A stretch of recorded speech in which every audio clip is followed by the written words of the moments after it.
Bienvenida a su programa Hablemos de Salud. Yo soy la doctora Jessica Álvarez y hoy contamos con la presencia de la doctora Ilonka Ainhoa Lozado. En breve conversaremos con ella.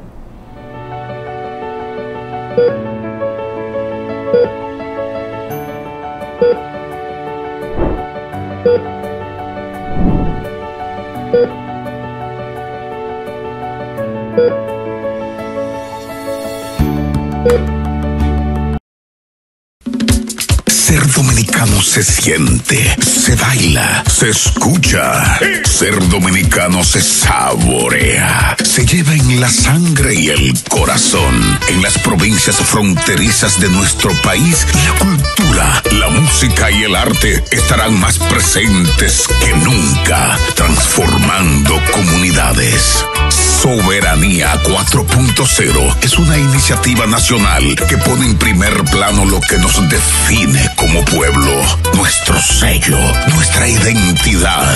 Con este proyecto, la música dominicana será protagonista en todas las emisoras fronterizas del país, resonando en cada rincón con el orgullo nacional.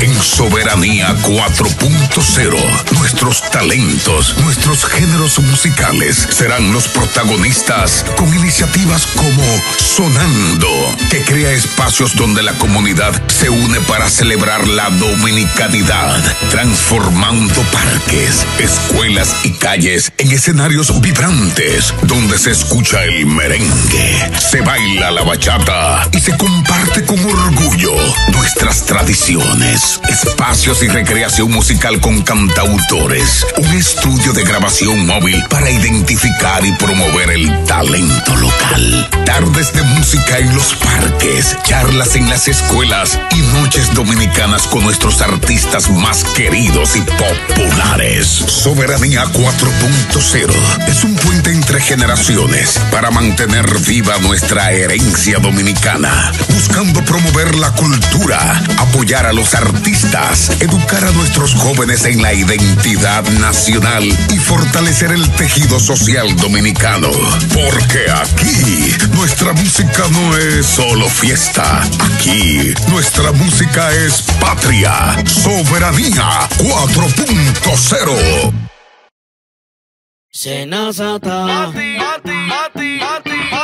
Descubre todo lo que puedes hacer con los canales alternos Senasa. Si ingresas a la app Senasa en la opción Servicios, Solicitud, puedes realizar tus preautorizaciones médicas desde cualquier lugar. Y si necesitas verificar el estatus de tu solicitud, también lo puedes hacer desde casa, ya sea en la oficina virtual www.arssenasa.gov.do o desde la app. Senasa, nuestro compromiso es tu salud.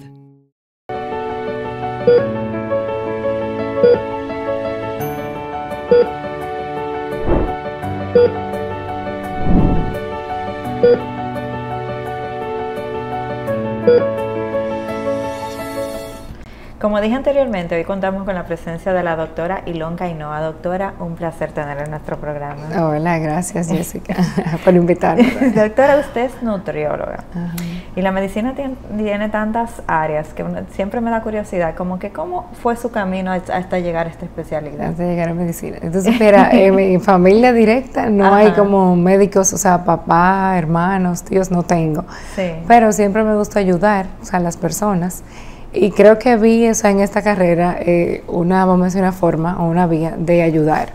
O sea, creo que fue más por eso, o sea, por la parte de ayudar al que estaba necesitado, si alguien que estaba enfermo, o sea, como que fue eso vamos a decir, mi visión o lo que me llamó la atención. Porque no fue porque vi nadie, o sea, nadie cercano. Entonces, creo que por ahí fue que me pude inclinar, o sea, para poder hacer el servicio. O sea, que fue. Y usted se dedica a una de las áreas que yo considero que es muy, muy importante, que es nutrióloga. ¿Cómo fue que llegó a esta área? Bueno, ahí la historia, yo digo que fue Dios que me dirigió a esa área, porque realmente mi plan era hacer primero pediatría, Después alguien que era médico también me dio un consejo y me dijo, mira, o sea, es una especialidad muy demandante.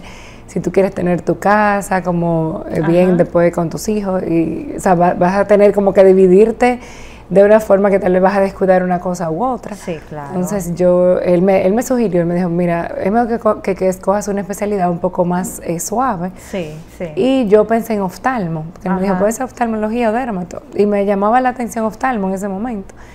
Y intenté entrar a la residencia de oftalmología. Sí. Hice el intento 2 veces y no pude entrar.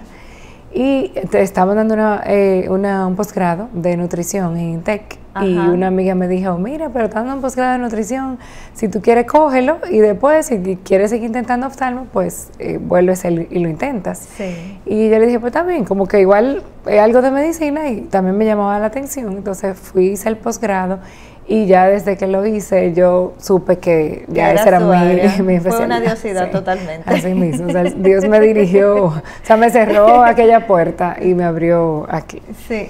Vamos a tocar un tema que aunque creo que lo manejamos, porque se habla mucho de comer saludable y todo lo demás, siento que en el interior, interiormente, no sabemos lo que es la alimentación balanceada ni saludable, porque al final vemos cualquier anuncio, vemos las redes sociales, vemos ayunos, muchas situaciones que supuestamente son sanas y no necesariamente es así.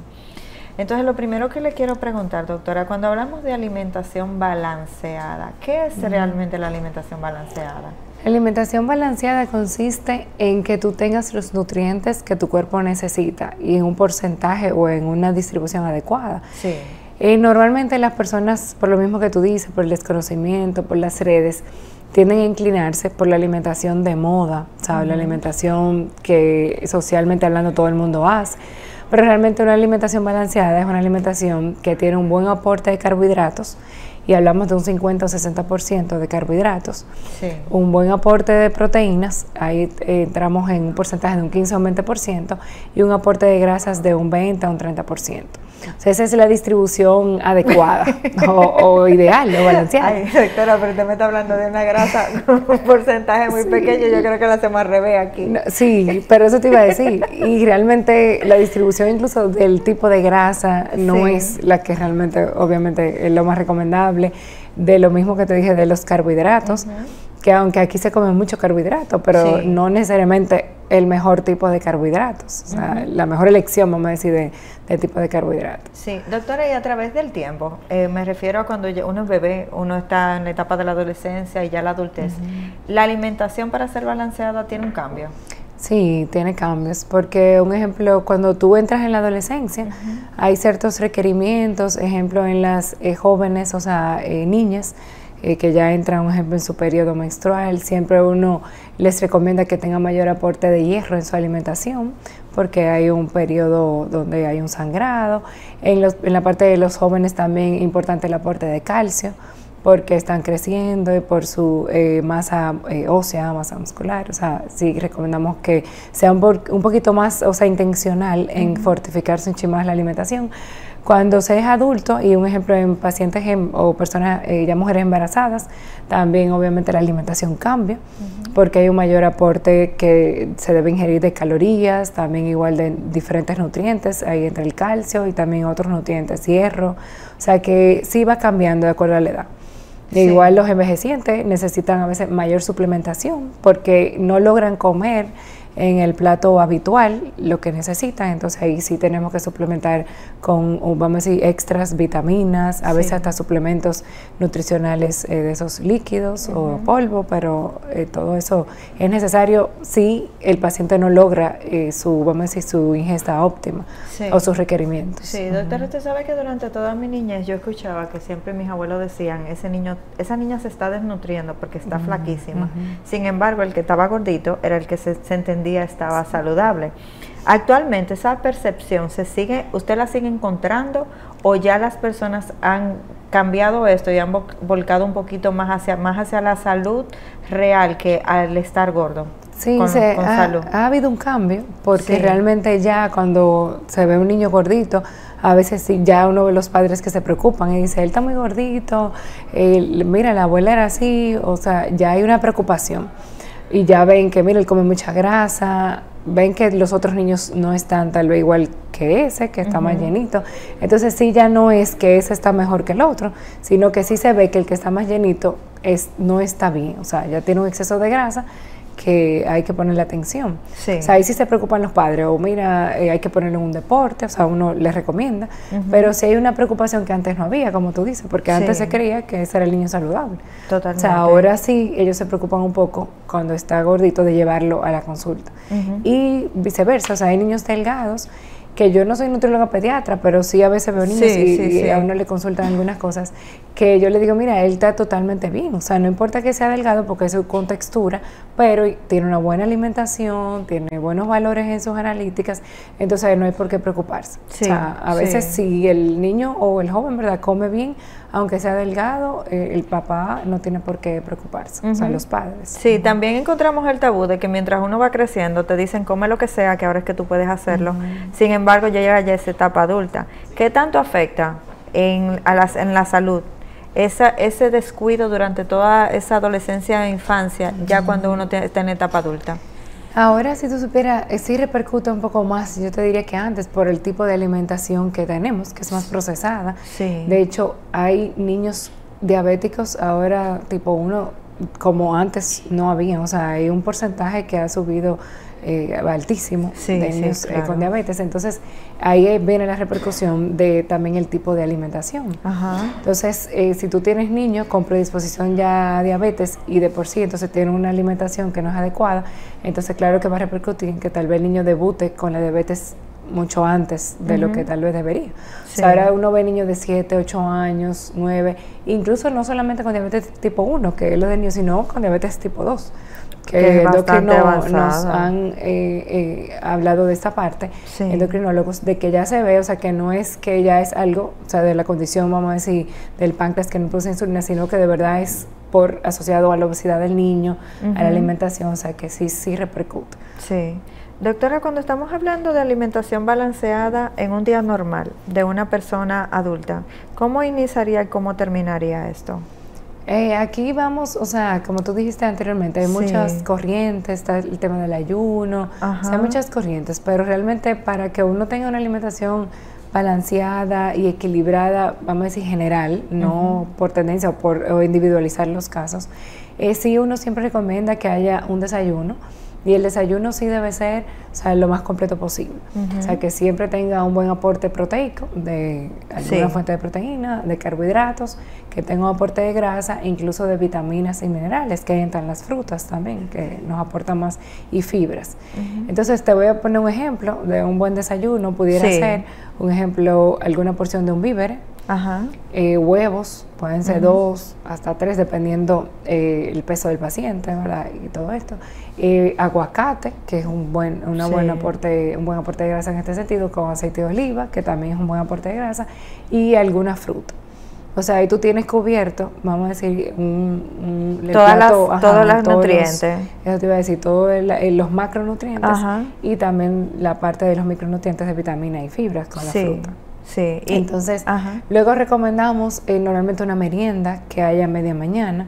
Siempre yo le digo a los pacientes que por lo menos tengan 3 horas de diferencia entre la hora del desayuno y la hora de las meriendas. Sea en la merienda de la media mañana o merienda de la tarde. Que haya un almuerzo, o sea, a las 3 horas de diferencia de la merienda de la media mañana, entonces igual merienda en la tarde y su cena. O sea, lo ideal es que tenga 5, a veces hay pacientes que yo le pongo hasta 6 comidas, porque si se duermen a la 1 de la mañana, entonces necesita otra merienda después de la cena. Siempre les digo que por lo menos sea 3 horas antes de dormirse, por el tema de la digestión, que no sea más cerca o menos de ese horario.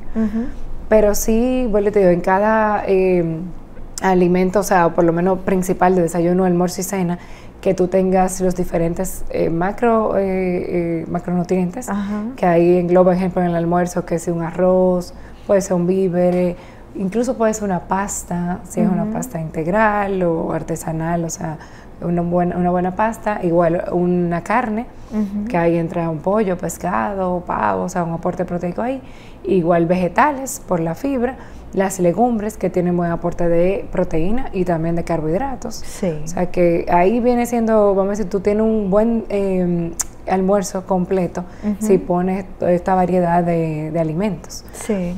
Si no sobrecargar, ejemplo, en la parte de carbohidratos, que a veces aquí se hace, que si tú tienes arroz o víveres, o pones arroz y víveres, entonces ya ahí estás sobrecargando. Es uno de los dos, o tienes arroz o víveres, o si tienes una ensalada que no sea de pasta, porque ya tú tienes arroz o tienes víver. Y más la pasta, o sea, de la pasta, ensalada. Entonces otro carbohidrato. Sí. Siempre recomendamos 2 o 3 porciones de frutas al día, que ahí la podemos hacer en el desayuno, pudiera ir una porción, y en las meriendas también pudiera ir alguna porción de fruta. Yo una vez estuve leyendo que, por ejemplo, las porciones de fruta a la hora del almuerzo, que generalmente cuando uno almuerza, hay personas que tienen el postrecito, el dulcito, y a veces cogen una fruta que no necesariamente sea tan saludable. ¿Qué tan cierto es esta corriente? Yo, la verdad, trato de no ponerla por varias razones. Primero, o sea, ya con lo que tú tienes del almuerzo, ya tienes un aporte calórico que normalmente ya va como suficiente o adecuado para ese momento. Entonces, cuando tú pones un extra también, ejemplo, en este caso de la fruta, igual un extra de caloría también en ese momento. Entonces, no es porque tal vez sí no se pudiera digerir del todo también, aunque es más azúcar, o sea, más carbohidratos. Sí. Entonces, como quiera, vuelvo y te digo, sobrecarga un poco. Y la liberación del páncreas, o sea, de insulina, o sea, tú necesitas que haya una buena liberación, pero cuando tú tienes mucho carbohidrato, entonces tú no tienes suficiente, o sea, vamos a decir, insulina, o haces una resistencia a la insulina para entrar todo esa glucosa o ese carbohidrato a la célula. O sea, porque no tiene suficiente insulina, vamos a decir, para eso, porque el páncreas va liberando de acuerdo a lo que tú comes, pero a veces hay un exceso, entonces no tiene suficiente. Entonces yo realmente no lo recomiendo ahí, justo como en el almuerzo, sino que pudiera ser una merienda ya después como a las 2 horas y media, 3 del almuerzo, para que no haya un exceso también, como te digo, de carbohidratos o azúcares. También escuché los otros días, lo que pasa es, doctora, le pregunto, estoy haciendo estas preguntas puntuales porque son cosas que he visto que se han viralizado en las redes sociales y creo que necesitan explicación, que las frutas tienen mucho azúcar y muchas personas incluso le quitan el azúcar a las personas, le dicen que tú estás consumiendo jugo o un jugo natural, es azúcar pura. ¿Qué tan cierto es esto? Porque sí sé que en las bebidas que vienen ya preparadas, evidentemente sí las hay, pero como que siempre ha habido la corriente de que las frutas son totalmente saludables. Mira, si la fruta es fructosa, o sea, azúcar, la fructosa es un tipo de azúcar, o sea, que literal es azúcar, pero es una fruta, es un azúcar natural.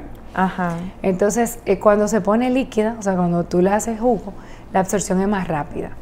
Entonces ahí, cuando se absorbe más rápido, como el estómago no tiene que descomponer, vamos a decir nada, sino que pasa de estómago a intestino y de ahí al torrente sanguíneo, sube más rápido el azúcar en sangre.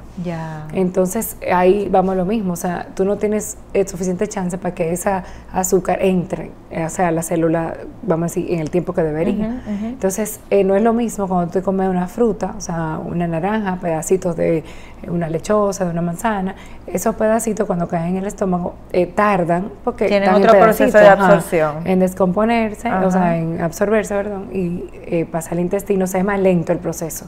Entonces, tu nivel de azúcar o glicemia en sangre no sube tan rápido como cuando tú tomas el jugo.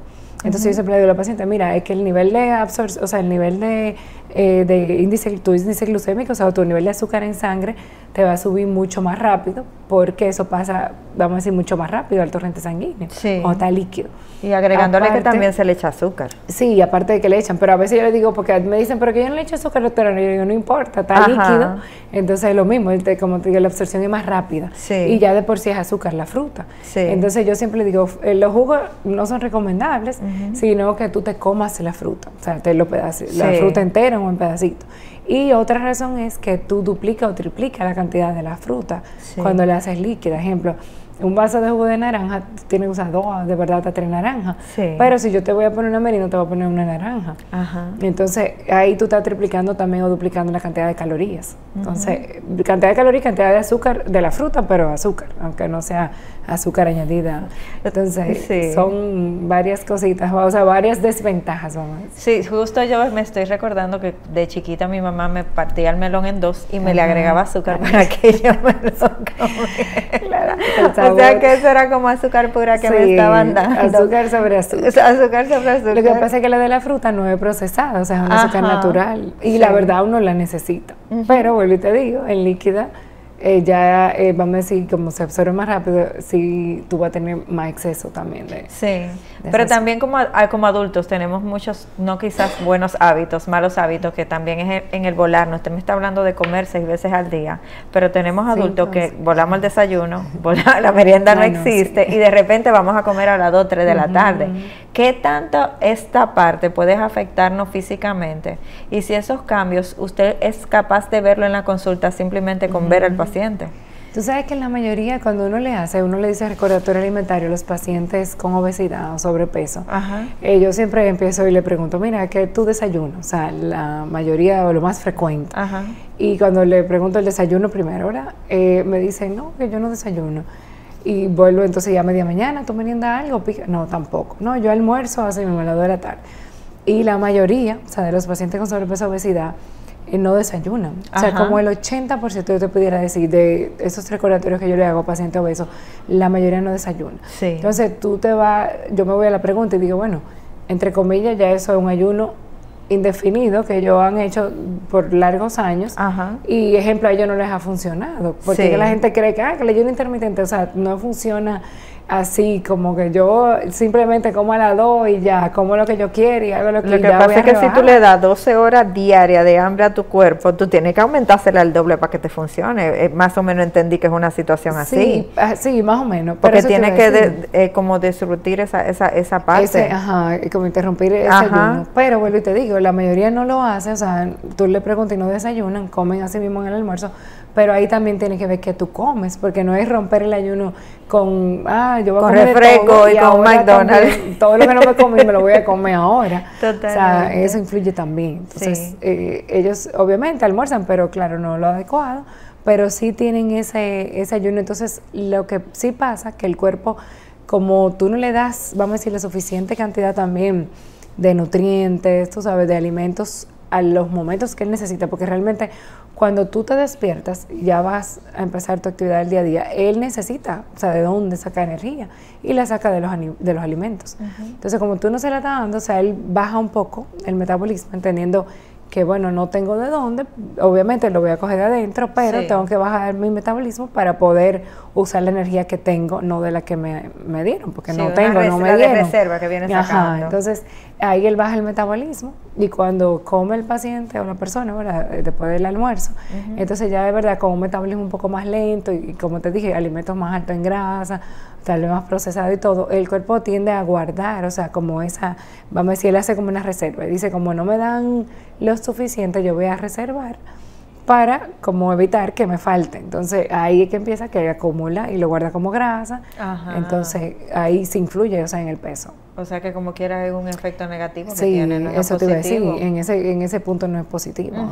Por eso te digo, hay que saber cómo, porque lo del ayuno no es de que ayuno y ayuno yo voy a bajar porque sí, no, que no es un asunto religioso. Hay que saber cómo tú haces el ayuno para que realmente te pueda funcionar. Y no todo el mundo le funciona el ayuno intermitente. Eso también he escuchado, que no a todo el mundo le funciona y que no todos los ayunos son iguales. O sea, por más que tú leas este ayuno por tu edad, hay condiciones físicas que, o sea, hay una evaluación previa que tiene que ver para esto. Y vuelvo y te digo, si yo me llevo de eso, ya esos pacientes obesos que llegan a la consulta están haciendo un ayuno. Totalmente. Y igual al revés, han aumentado en lo largo de los años. Y tú dices, bueno, o sea, eso no funcionó. O sea, y cuando el asunto es al revés y no es el desayuno, sino que es la cena. Si tú superas, les funciona un poquito más, o sea, los que si cortan en la cena, porque al final, como tú ya en la noche te vas a dormir, ya baja un poquito la parte de la actividad, ya el cuerpo no tiene tanta demanda, o sea, de energía. Y ahí entonces sí te funciona un poquito más, o sea, de que él como no te va a hacer la parte tan, vamos a decir, demandante o de reserva, de que déjame guardar, porque ya él ahí no necesita tanto. O sea, yo prefiero que cenen a las 6 de la tarde, o sea, como que, o hagan una merienda a las 5 o 6 y tal vez no cenen, a que no desayunen. Doctora, ¿por qué que siempre relaciona la alimentación balanceada con pasar hambre? No, eso pero realmente, o sea, cada vez que le dicen no, que un régimen nutricional, me van a poner a pasar hambre. Pero eso te voy a decir, yo le digo a los pacientes, porque realmente en los planes de alimentación, por lo menos que yo elaboro, trato de hacerlo individualizado, o sea, no así muy general, porque igual le pregunto al paciente qué come, qué no come, porque si no come algo no se lo voy a poner. Y trato de hacerlo igual, adecuado al peso del paciente, por las calorías y todo eso.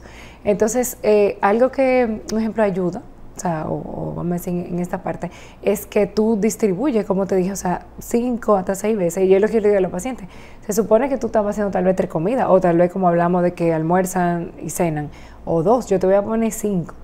O sea, tú no vas a pasar hambre, aunque vas a tener menos cantidad en cada comida, pero tú vas a comer más veces, o sea, no te va a dar chance de sentir tanta, vamos a decir, tanta hambre. Sí. Entonces, eso por ese lado, yo les digo, o sea, como que no te preocupes, tú vas a comer un poquito más frecuente, aunque no sea tan abundante en cantidad. Y otra cosa es que igual no le quito, o sea, totalmente los carbohidratos, que es lo que pasa a veces, de que bueno, nada de arroz, nada de víveres, yo tiendo a dejar arroz a veces hasta 2 veces a la semana, o sea, dependiendo del paciente, pero la cantidad es la que, vamos a decir, controlo, o sea, porque eso es lo que influye también. Sí, y estas comidas que son de la calle generalmente, cuando uno está haciendo esa alimentación balanceada, ¿tiene el permiso de romper un día o no es así? Porque sí, realmente, antes no era así. Antes tú te encontrabas hasta la heladería, una cada kilómetro, pero ahora todo está en el mismo supermercado o en la misma plaza, y cuando de repente tú encuentras la comida que ya está lista y no tienes que cocinarla, tú te la llevas. Entonces, toda esta parte, ¿qué tanto en medio de una alimentación balanceada uno pudiera jugar con esto? ¿O definitivamente no se puede jugar con eso? Bueno, mira, yo le digo a los pacientes, o sea, traten de tener por lo menos la semana, lunes a viernes hasta el sábado, como lo más equilibrada, vamos a decir, controlada posible. Yo le digo, no pasa nada que un día a la semana tú quieras algo fuera de, vamos a decir, de lo habitual o de lo que es ideal, porque tampoco eso te va a romper de que tú vayas a subir, por ejemplo, libras o que te vaya a perjudicar, o sea, en el tema de salud. Si es así mismo una vez a la semana, y yo les digo también, no es que el día entero, o sea, el día completo, o sea, desde ese día tú vas a comer, un ejemplo, que sea almorzar hamburguesas, cenar pizza, comer helado, porque no pasaste el día comiendo cosas así. O sea, en un momento del día salieron, hay ejemplos como tú dices, un helado, lo que sea, bueno, si te lo comiste ese día no pasa nada, pero si tú tratas de llevar todo el resto de la semana con un control, o sea, no se supone que eso te afecte. Y la cantidad es importante, porque lo que yo digo a los pacientes no es lo mismo tú comerte, o sea, una porción pequeña de un postre, a tú comerte una porción, o sea, más grande. O a comerte la mitad del postre que comerte el postre completo. O sea, y hay una diferencia en cuando esto es preparado fuera o cuando uno lo hace adentro. ¿A qué me refiero? Que a veces la pizza tú la puedes comprar, pero tú puedes prepararla en tu casa. Cuando uno la prepara en casa, ¿tiene a ser más saludable que cuando...? Se supone que sí, también dependiendo del lugar donde se compre, si es, o sea, fuera de la casa. Porque tú sabes que hay lugares que sí, que tú estás seguro que, mira, es realmente tal vez lo mismo ingrediente que llevas en la casa. Pero depende de la comida también. Porque un ejemplo, tal vez tú puedes tener unos tacos y tú sabes que en tu casa van a ser más saludables, que tal vez, o sea, por el tipo de grasa y eso, que tal vez la grasa que usan para la carne, tal vez para las habichuelas, de lo que lo preparan en otro lugar. Sí, porque a veces tenemos como esa fase creativa donde cocinamos la pizza en la casa, también hasta preparamos la misma carne del hamburger y la hacemos, y quizá no es que no puedas hacerlo, es que si lo haces de una forma más saludable, no tiene los mismos resultados. Sí, eso sí. En el caso, como tú dices, de las carnes, si tú lo haces en la casa, tú coges una carne, o sea, más magra con menos grasa. También la grasa que tal vez que tú vas a añadir, tú no le vas a añadir, o sea, tal vez que un mínimo, y tal vez si le añades más, o sea, en otro lugar que puede estar ya lista. Doctor, en su consulta, ¿cuáles son los hábitos más frecuentes que está encontrando de mala alimentación en nuestro país? Mira, hay varios. Uno de ellos de verdad es que no desayunan la mayoría de los pacientes. O sea, ese es uno de ellos. Otro también que la toma de bebidas gaseosas, o sea, los refrescos, todo eso, o sea, sí es muy común. O sea, que tú oigas, mira, si en la tarde o en el almuerzo yo me tomo un refresco. Lo de los jugos que mencionaste ahorita también, o sea, porque la gente cree eso mismo, que si tomas jugo natural, aunque no le agregue azúcar, estamos bien. Yo vuelvo y siempre les recuerdo o les, vamos a decir, les enseño esa parte, les digo, mira, no es así, y les explico el por qué, que ya lo hablamos anteriormente, Y también la parte de igual de los postres, que también aquí siempre, o sea, está, vamos a decir, la cultura de que tú comes y tienes que comer algo dulce. Ajá, como que eso debe ir siempre. Tú te juntas, cenan y tienes que comer un postre. Exacto. Entonces, eso culturalmente hablando, la verdad que la mayoría de las culturas, pero sí, o sea, aquí se da mucho más en el almuerzo, que la gente quiere comer algo dulce después de. Eso es como más lo que hay que tratar, como de que el paciente desaprenda, ¿verdad? Y que entienda, o sea, el por qué debe dejar algunos hábitos que no le convienen. Sí, también tenemos el día a día que quizás no nos permite preparar esos alimentos el mismo día y consumirlos ese mismo día. Y he visto personas que preparan como su semana de alimentación. Cuando una persona prepara su semana de alimentación, estos alimentos van perdiendo nutrientes y al final uno termina comiendo algo vacío. ¿O puede haber maneras de conservarlos de una forma sana para uno? Hay algunos, o sea, dependiendo. Ejemplo, si tú haces unas habichuelas, las frisas, ellas conservan, porque está frisado. Cuando tú frisas, como que normalmente el alimento conserva. Pierde, obviamente, cuando tú descongelas, pero igual puede conservarse un poquito mejor. Tiene más tiempo. Claro, lo que es vegetal y eso debe ser fresco. En el caso del arroz también, para ponerte un ejemplo, o sea, lo ideal no es que no puede estar guardado y tú tal vez calentarlo, pero claro que pierden, o sea, nutrientes, o sea, al estar ya cocinados. Sí. Pero sí hay algunas cosas que tú la puedes, como te digo, como las carnes, empacarlas también y frizarlas y tal, le ponerla por porción y simplemente sacarlas y hacerlas en el momento por la porción, pero pueden estar sazonadas en el freezer. Y las legumbres también, o sea, las habichuelas. Sí.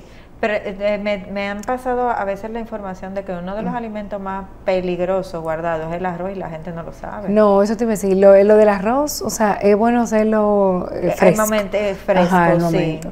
Pero vuelvo y te digo, no es que tal vez de un día a otro va a pasar nada, si está bien refrigerado. Pero de verdad lo ideal es hacerlo, o sea, en el momento. Arroz, vegetales, eso sí. Y lo otro, frizarlo. ¿Y cómo lidiar, doctora, con los hábitos que vienen plus a los hábitos alimenticios, que me imagino que son parte? Porque ahorita me mencionó el consumo de gaseosa, pero también tenemos a los pacientes fumadores, los pacientes que consumen alcohol. Entonces, me imagino que la balanza tiene que ser en absolutamente todo esto.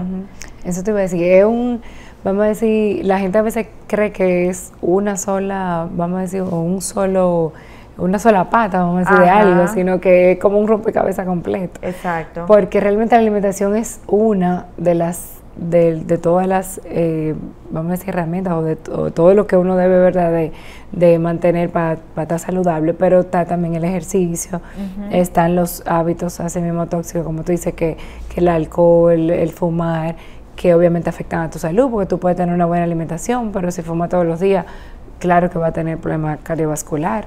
Sí. O sea que es realmente un equilibrio también en muchas áreas, que no solamente la alimentación. Igual el exceso de alcohol se te va a convertir en grasa, entonces por más que tú comas tal vez súper bien, si de verdad tomas mucho alcohol, tal vez va a tener un problema igual con la grasa, con el colesterol, con la parte también cardiovascular. Entonces tiene que haber un equilibrio, o sea, en general, entre los hábitos, el ejercicio, que sí es recomendable de 3, obviamente 5 o 6 veces a la semana, pero mínimo 3 veces a la semana. Lo ideal es que tú combines ejercicios de resistencia con ejercicios aeróbicos, pero ahora sí la gente está haciendo mucha conciencia con el ejercicio de resistencia, porque antes, bueno, es solo caminar o voy a hacer aeróbico, o sea, literal, pero ahora la gente sí está consciente de que tiene que hacer ejercicio de resistencia para aumentar masa muscular, que eso se necesita después de los 40, o sea, como vamos a decir, vital. Que tú hagas ejercicio con pesas y ya eso entra dentro de, vamos a decir, un equilibrio también en todo, o sea, alimentación, el ejercicio, los hábitos, el descanso, que hay mucha gente también que no rebaja, aunque come bien ese ejercicio. Yo le digo, ¿cómo tú duermes? Entonces me dicen, no, que duerme 5 horas, 6 horas. Y yo, bueno, hay un tema, porque también si tú no descansas bien, tu cuerpo se estresa también un poco más, aumenta el cortisol, y entonces eso tampoco te ayuda a bajar. Entonces, son muchas áreas que hay que tomar en cuenta. O sea, no solamente la alimentación es una parte, pero realmente hay otras áreas que uno tiene que también tener un equilibrio para mantener una vida saludable. Sí, doctora, lastimosamente debemos irnos a la pausa, no sin antes dejarle con una pregunta, porque creo que también hay una confusión, que a veces dice, no tienes que hacer ejercicio para rebajar, la alimentación es lo más importante, pero también hay otras personas que dicen, yo hago ejercicio para no pasar hambre. Entonces aquí vamos a buscar la balanza después de la pausa. En breve regresamos con su programa Hablemos de Salud.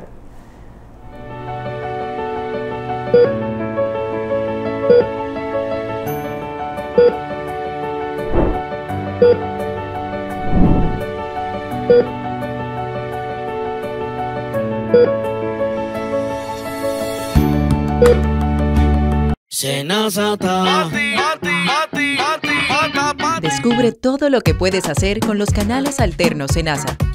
Si ingresas a la app Senasa en la opción Servicios, Solicitud, puedes realizar tus preautorizaciones médicas desde cualquier lugar. Y si necesitas verificar el estatus de tu solicitud, también lo puedes hacer desde casa, ya sea en la oficina virtual www.arssenasa.gov.do o desde la app. Senasa, nuestro compromiso es tu salud.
Regresamos nuevamente a su programa Hablemos de Salud. Doctora, nos quedamos con la pregunta de que hay personas que tienen el hábito, o sea, dicen, si estoy haciendo dieta, no necesariamente tengo que hacer ejercicio porque la dieta es lo más importante.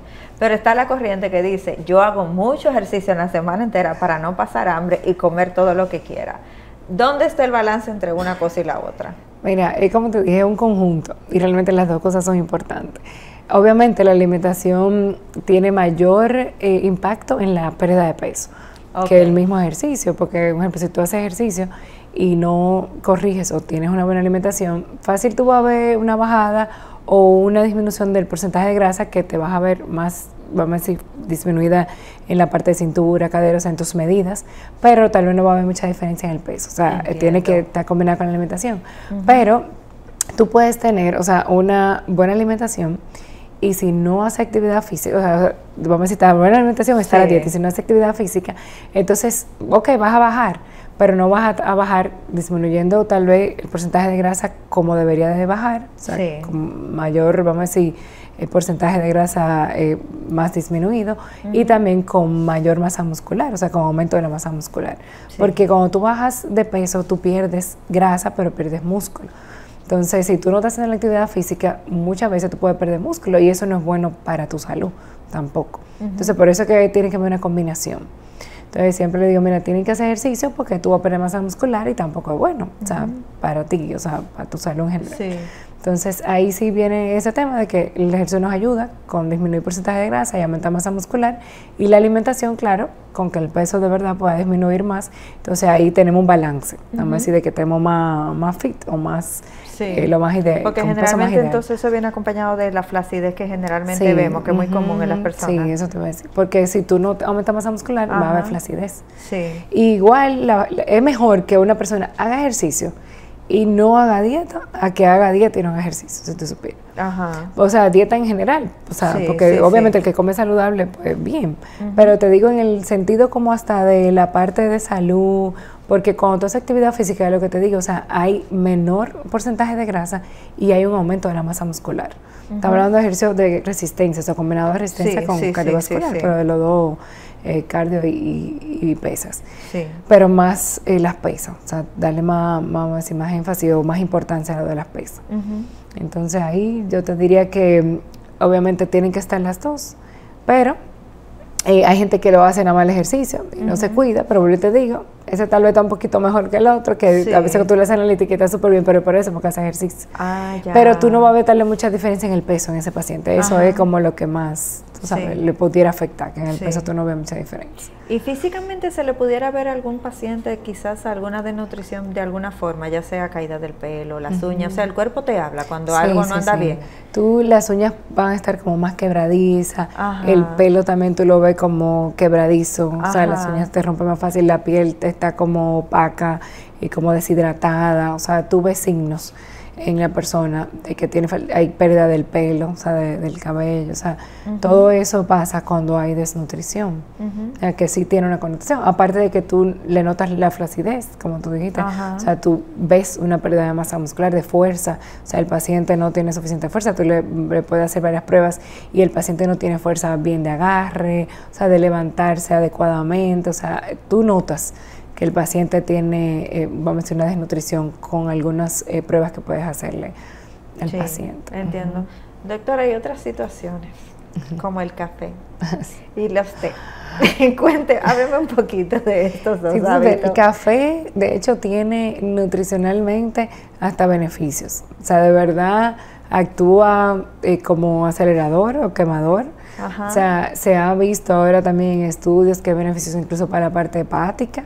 O sea, con el café no hay tema siempre y cuando no sea en exceso. Porque claro, en exceso te va a acelerar porque hay cafeína. Totalmente. O sea, recomendación, 2 tacitas, 3 como mucho diario. Porque también y tacitas. Sí, tacitas. Porque a veces si tú vas a tomar una taza más grande, entonces tiene que ser 1 o como mucho 2 si la taza es más grande. Porque de lo que te digo, proporcional toda la cantidad. En el caso, tú me dijiste de los té. En el caso de los té hay que tener cuidado con el tipo de té. Porque un ejemplo, aquí tú sabes que culturalmente hablando se usa mucho hacer té de hojas. Y los té de hojas sí tienden a ser hepatotóxicos, o sea, tienden a afectar el hígado porque libera sustancias a la hoja que no son como para que el hígado o tu cuerpo, ¿verdad?, la pueda metabolizar y la consuma. Entonces sí puede inflamar el hígado y de verdad hacer hasta una cirrosis, o sea, por ingesta de té. Cuando hay excesos, claro, porque eso no es por tomarte de vez en cuando un tececito, pero si tú, de esas personas que toman todo el té todos los días y de hoja todos los días, entonces claro, puede tener un tema hepático. Sí. Pero si es, ejemplo, yo siempre le digo de especias así tipo jengibre, cúrcuma, puede tomarlo también diario sin abusar mucho con que sea muy fuerte, tal vez tipo de té, pero ahí sí puede tomarlo un poquito más, vamos a decir, abierto, porque son especias que no es hoja a hoja como las hojas de naranja. Que ya vienen procesadas.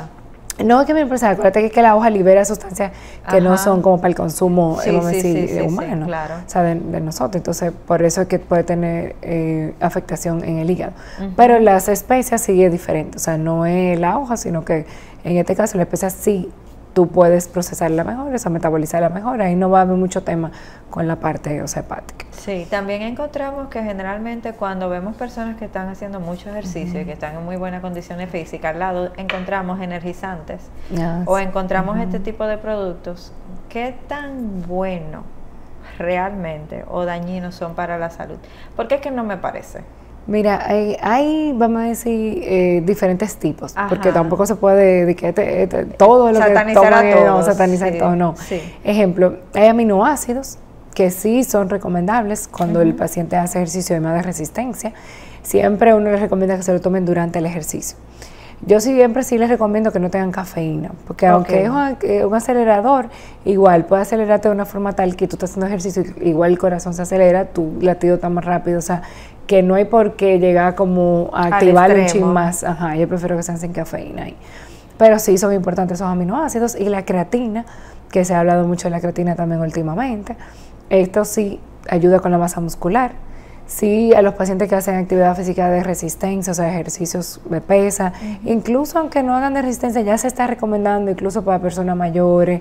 O sea, en general, o sea, es vamos a decir, porque es como un metabolito, pero un aminoácido, para que te ayude en esa parte como suplementación para ayudar con la masa muscular. Sí, pero esas suplementaciones vienen específicas para personas de avanzada edad, ¿o no? No, la misma creatina. Lo que pasa es que tú vas a usar, vamos a decir, una cantidad específica, o sea, normalmente uno le pone 5 gramos, en general a los adultos, si es un adolescente, 2 o 3 gramos, o sea, depende, pero también uno tiene que evaluar la parte renal, o sea, la función renal. Si hay un paciente renal, yo no le puedo poner creatina, porque todo esto son metabolitos de proteína, los aminoácidos también, entonces yo no se los pongo. O sea, siempre hay que evaluar sus analíticas, o sea, no es... vamos a ponerte creatina porque tú estás haciendo ejercicio, estás haciendo pesas sin yo, o sea, que he visto que hay gente que se suplementan sin pasar por un nutriólogo y de repente están consumiendo 10 pastillas, 15 pastillas. Sí, eso sí. Porque sí, si tú haces una evaluación general, o sea, ya sea con un nutriólogo, con un médico internista que te pueda hacer la evaluación general, de analítica, y ve que todo está bien, no se supone que tú tomes esa suplementación así sin haberte evaluado previamente. Sí, pero también pasa todo lo contrario, porque yo recuerdo una vez que yo tenía una prima que era gordita y de repente me mandaron a hacer un hemograma cuando ella fue a atenderse conmigo en la universidad, tú sabes cómo es, y tenía esa hemoglobina en 6.5. Fue una locura eso. ¿Por qué también pasa esto, doctora? Eso te iba a decir, lo que pasa es que a veces tú no ves, o sea, lo que tú ves afuera, no necesariamente lo que tiene nada que ver con lo que está pasando adentro. Y es lo que hablamos ahorita, o sea, una persona que está sobrepeso o obesidad no necesariamente está saludable, porque está comiendo alimentos que no lo están alimentando, pero que sí son muy procesados, muy calóricos. Entonces, al revés, los alimentos que son muy procesados y muy calóricos, normalmente, nutricionalmente hablando, no te aportan realmente lo que tú necesitas. O sea, que tú necesitas para poder tener, vamos a decir, tus micronutrientes, tu hierro, vitaminas, los minerales, todo esto, o sea, no te lo aporta la mayoría de esos alimentos procesados. Hay que está el tema que está gordito, pero no está alimentándose adecuadamente. Hay gorditos que también tienen pérdida de masa muscular, por lo mismo, porque es grasa, o sea, no tienen suficiente músculo. Entonces, ahí también, porque este gordito no es de que, sí, él está fuerte, no, o sea, es grasa. Entonces, eso sí influye también, o sea, en eso. Sí, doctora, ya adentrando un poquito en la parte de la consulta, generalmente vamos a donde el nutriólogo cuando tenemos que rebajar, pero me imagino que eso tiene que tener un protocolo como de visita, como tenemos nosotros, que decimos que cada 6 meses usted tiene que ir a chequearse esa boca. ¿Cómo es el protocolo para ir al nutriólogo? Sobre todo porque me imagino que por más dieta que usted haga, usted no está haciendo una dieta de por vida. No, claro. Se supone que eso tiene que ir modificándose. Entonces, háblenos un poquito de esta parte.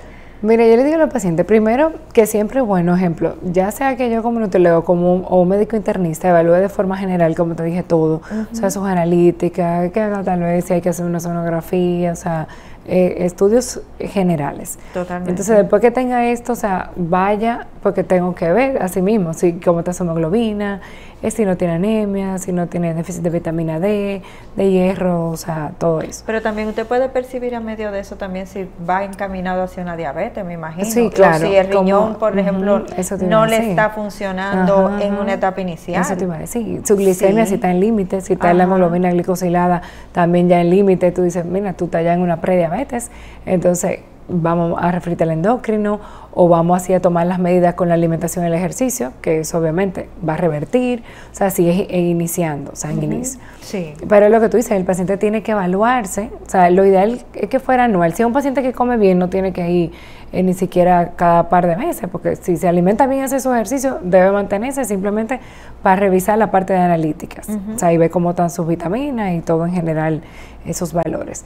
Pero sí siempre las personas van, como tú dices, más para bajar o para que me dé una dieta. No es que no, al inicio uno le da unos planes de alimentación, obviamente, calculado, que si le pone lo que debe consumir, las cantidades, pero ya llega un momento que tú le dices al paciente, mira, tú tienes que aprender, o sea, a comer, o sea, esto es como para que tú tengas un esquema o como que dice un aprendizaje de los tipos de alimentos que más te conviene y de las porciones, o sea, que te habitúes a ella, pero ya después que tú, vamos a decir, termine de hacer tal vez que yo te estoy recomendando estos planes, es que tú te mantengas en esa línea, o sea, en esos hábitos de alimentación. Sí, totalmente. O sea, no que tú tengas que volver, o sea, quiero otro plan de alimentación, o sea, porque el tema es que tú aprendas a consumir como hábito ese tipo de alimentos y también que tú te controles con la cantidad. ¿Y qué es lo que te encuentras entonces que está fallando por la alta incidencia que hay ahora mismo de casos de muy jóvenes con diabetes y con enfermedades que evidentemente vienen como base, como parte de la alimentación, ¿en qué parte se está fallando? Quizás en la parte educativa, quizás en la parte de que hemos pasado de una época donde era muy lenta la vida, de repente al rápido, al déjame resolverlo a la esquina, o sea, ¿qué es lo que más está afectando? Son varios factores. Mira, ahora también en la parte, vamos a decir, pública, gracias a Dios, ha tenido un cambio. O sea, la parte de los alimentos que se le da en las escuelas, han sacado jugos, o sea, han cambiado. Gracias al Señor, y una doctora muy buena ahí que también está ayudando con esa parte y han creado más conciencia en toda esa parte. Pero sí, como tú dices, todo viene desde casa, o sea, de la educación de la casa, porque si tus padres son los que compran, o sea, los alimentos que tú vas a consumir. Entonces, si los padres no son educados, o sea, no se educan en cuanto a eso, entonces sí van a tener unos niños que o van a tener malos hábitos o van a ser afectados en eso. Totalmente. Entonces, sí, yo entiendo que parte, claro, es la educación y que viene desde la casa. Aunque uno que los educa a ellos y le compra los alimentos que ellos van a consumir. O sea, yo en la niñez y adolescencia ellos no tienen la capacidad de comprar, o sea, ellos sus alimentos, sino que es lo que ellos aprenden en el hogar. Entonces, desde ahí yo entiendo que debe haber un cambio. Pero doctora, entonces ahí habría como que una desproporción entre las personas de escasos recursos y quizás las de más recursos, porque las de escasos recursos tienden más a buscar lo más saludable, a buscar el platanito, a buscar ese tipo de alimentación. Sí, pero si tú supieras, también tienden a buscar muchos lo dulce con del harina. colmado. Sí, muchos alimentos, mucho pan, y mucho espagueti, mucha pasta. O sea, a veces van de bajos recursos. Yo le digo, pero ¿y por qué tú no comes víveres? No, doctora, porque, o sea, como que el espagueti de la esquina con el salami. Sí, te lo ponen como más difícil, ellos tienen que más difícil. Y yo le digo, pero tú tienes un mercado al lado, o sea, como que no puede ser que sea tanto más caro. Ok, es verdad que un pan te puede costar 2, 3 pesos. Y tal vez es verdad que una libra de algún víver perdido no es como tal vez una diferencia que tú digas, tal vez ellos no pueden comprar X víveres, o sea, versus el pan. O sea, pudieran hacerlo, pero también por la facilidad, por lo que tú dices de la rapidez, es más fácil, es más rápido, me tengo que ir a trabajar, entonces eso es como lo más rápido de preparar, o sea, un pan o una pasta. Quizás tal vez implementar alguna educación de vida saludable que ayude a la población. Eso sí, como concientizar un poquito más. Porque hay pacientes que yo le digo, mira, aunque tú tengas que pelarlo la noche antes, o sea, por la rapidez de que la mañana te va, pues mejor lo hace así, entonces lo prende en la mañana en lo que te alista, en lo que te baña, porque igual, o sea, les conviene más que no sea todos los días algo procesado como el pan, a que tengan también otras cosas, como los víveres que no son procesados. O sea, es un tema también así mismo de educación y concientización. Sobre todo. Doctora, si usted tuviera que dejarle a la población alguna recomendación, que es la que siempre da y la que no se queda, para una alimentación balanceada, ¿cuál sería? Sí, mi recomendación sería que traten de hacer, como yo hablé anteriormente, por lo menos 5 comidas al día, incluyendo meriendas, que las mismas sean saludables, que pongan frutas, puede ser un yogur bajo en grasa, semillas. Dentro de ellas están las semillas que son almendras, nueces, que son un poquito más costosas, pero los que puedan, en verdad, tener acceso a ellas, pues también puede ser una opción. Y que traten de controlar porciones, o sea, cantidad.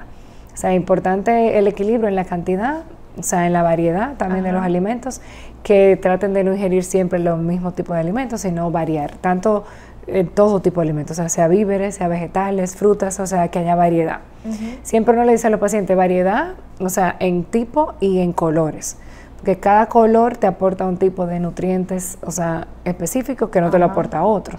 Entonces, mientras más variedad tú tienes en color y también en tipo de alimento, pues tú vas a tener una alimentación más balanceada.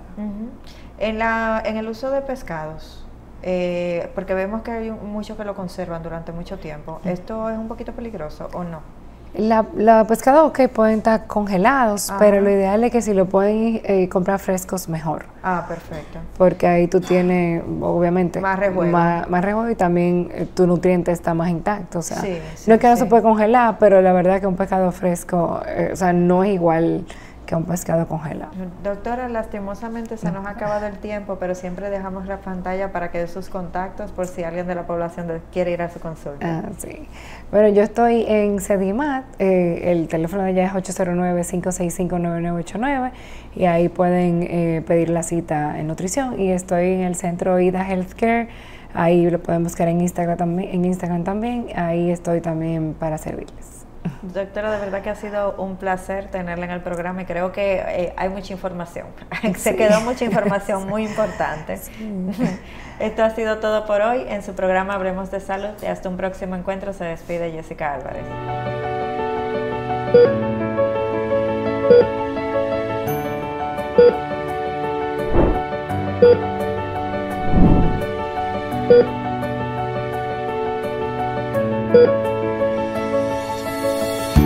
Thank you.